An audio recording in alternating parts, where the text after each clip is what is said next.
All right, we are here with Jemele Hill. Thank you so much for joining us. You are an Emmy Award-winning journalist. Tell us a little bit about your new memoir. Yeah, so this is essentially the story of my life, as all memoirs tend to be. But what I think people will take away from this, I know a lot of people know me from various things being in the public eye, but they'll sort of get an idea of what shaped me, how I grew up, sort of important and pivotal moments in my life.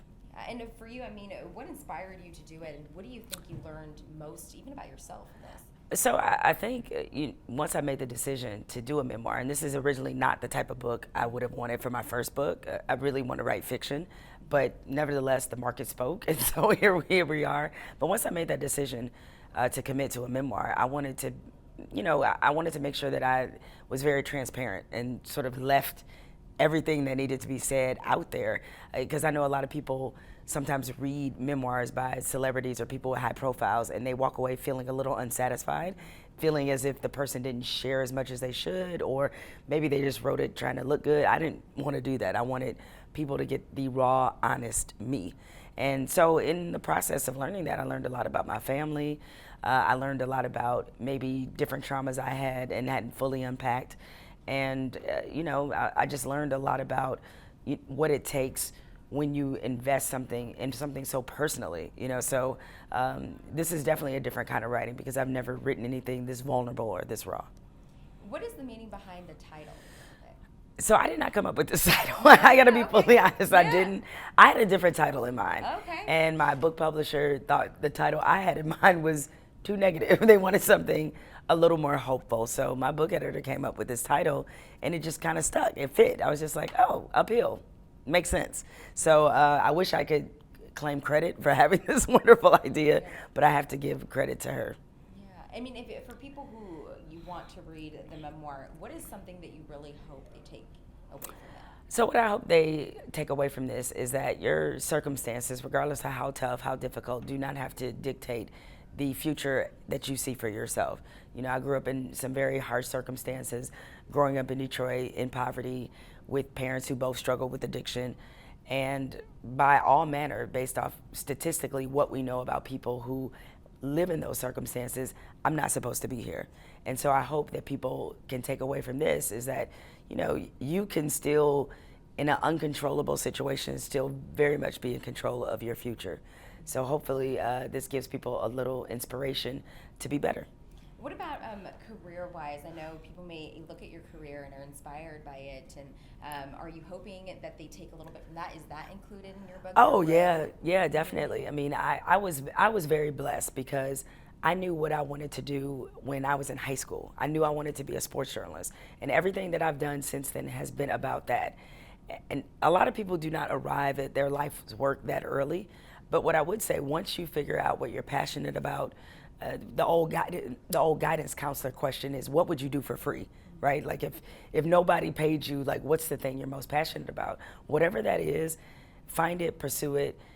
Don't worry about the money. I know, very easy to say, but if you love it, you're gonna make money at it because you're gonna want to do it to the best of your ability. So like eventually that will come.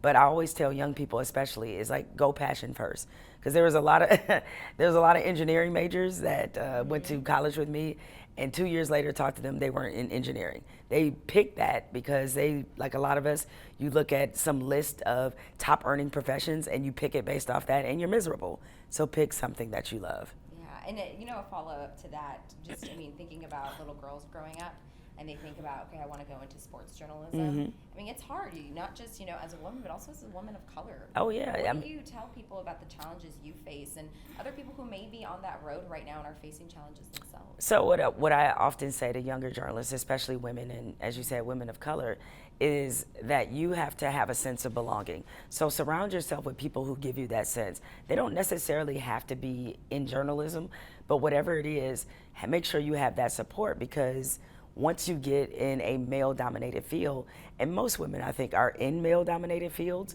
but sports is different. It's like a male-dominated field. And so once you get in that kind of environment, it's really important that you have people who uplift you, empower you, and make you feel like you belong in whatever space that you're in. And I want to talk about this really quickly, you have a podcast as well. I do. Right? I do. It's called Jemele Hill is Unbothered. Yeah, tell us a little bit about that, but also the fact that it's called Jemele Hill is Unbothered. What's the meaning behind that? Give us a little bit about maybe some of the people you're going to have on. Oh man, some of the people I have had on, Yeah. Idris Elba. I mean, the one that's out right now is Dwayne Wade, and you know I've had a lot of numerous like big names, Regina King. Gosh, like even politicians. I've had Beto O'Rourke on. I've had Vice President Kamala Harris. Like, so I wanted it to be a space where you can have really interesting conversations with people who are in the news. What I love about a podcast environment is that there's an intimacy that's created there. So you sit down with somebody for an hour and you just learn different things. It might not even be people you thought you were naturally interested in, but then when you start hearing their story or hearing what drives them, you become invested. You know, like I remember I had Stacey Abrams on, and what a lot of people don't know, beyond her being, you know, candidate for Georgia's governor, is that she writes romance novels under a different name. So we talked a lot about what made you, being this very deaf politician, like what made you decide to get into writing romance. And so like it was an opportunity for people to learn something different about some of the people that they see in the news all the time. All right, very last question, because it just reminded me, elections coming up. Mm-hmm. You're intertwining, you know, sports, you talk about politics. Correct. There are some people who say leave sports, be sports, but I mean, we're seeing so many more people talk about it, athletes as well. Why was that important for you to include that in your podcast? Sports and politics have always mixed. Sports always has run up against, you know, gender, race, culture, politics. People have to look at it this way. When you see a stadium in your town or an arena, the taxpayers voted on it. So inherently, that's political. And not only that, it's not like sports is happening here. The rest of the universe is happening here. It's in the same place. So naturally, all the problems and all the things you see in society, they're in sports. Sports has a problem with institutional racism. Sports has a problem with gender pay disparities. Like sports, all those things are prevalent in sports.